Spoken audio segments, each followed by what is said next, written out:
Isla Paglancaw, galing Kaslag na hidad. Pasalamat sa mga kapistahan. Ay magtatanado na sa salawas ng pamilya. Salamat sa minabuhi, di ko na lang kalawasan nila.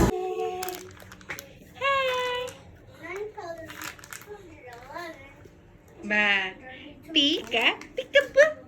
Pika, peekaboo. Pika, peekaboo. I can see yourself. Come. Picture ni Baby Aiden. Kay Kuya. Happy birthday, Kuya Ethan. Happy birthday, Kuya Ethan. Happy birthday! Happy birthday to you! Again! Later na. Hello mga ka-Wonder Mama, gimingaw mo sa ako ang tingog no, gimingaw mo sa ako ang voice over. Ako sad, gimingaw sa kuninyo pang react na movie. Bitaw nag-celebrate me sa 5th birthday ni Kuya Ethan sa Ocean Pearl. And then as you can see, si Dada is nag-prepare na siya sa mga balloons para sa decoration. So ang gikuha na mga rooms is beachfront and then with balcony.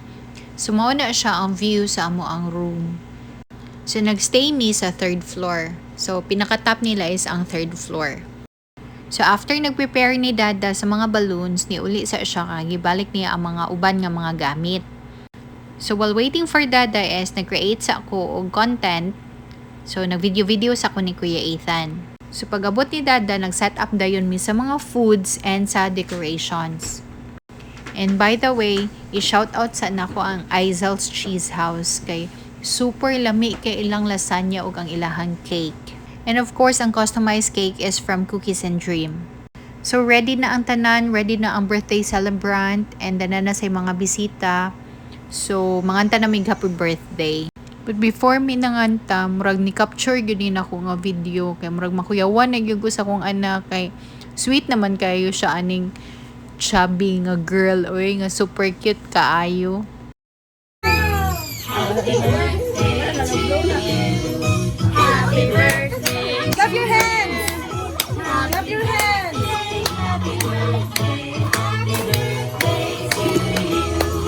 birthday to you. So by the way, ang Ocean Pearl DI is located siya sa Marigondon.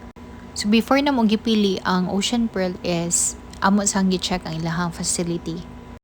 So nganong Ocean Pearl or sa Marigondon man ang gipili na mo para mag-celebrate sa 5th birthday ni Kuya Ethan. First is very accessible siya sa mong residence place because of the CCLX.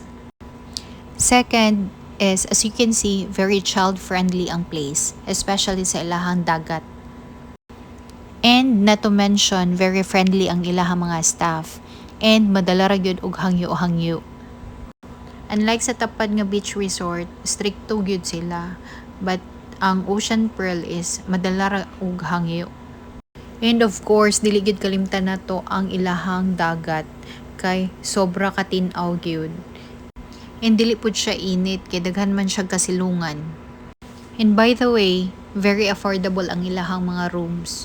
So sa beachfront kinay balcony is 1,800 lang siya. And then sa tapad ng mga rooms like naa sila 1,500. So ang ilahang cottage is wala nay bayad.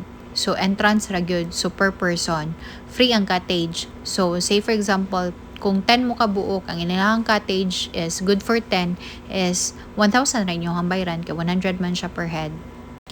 And by the way, gusto lang pud sad namo magpasalamat sa mga family, friends nga ni-attend sa birthday ni Kuya Ethan, especially nga nagdalag mga bata nga super nag-enjoy yun kaayo si Kuya Ethan. So I hope I'd share something new kung asa mo ganahan manglaag or mga ligo og dagat with your family. This is your Wonder Mama saying, di ta maguol, kaog bagul.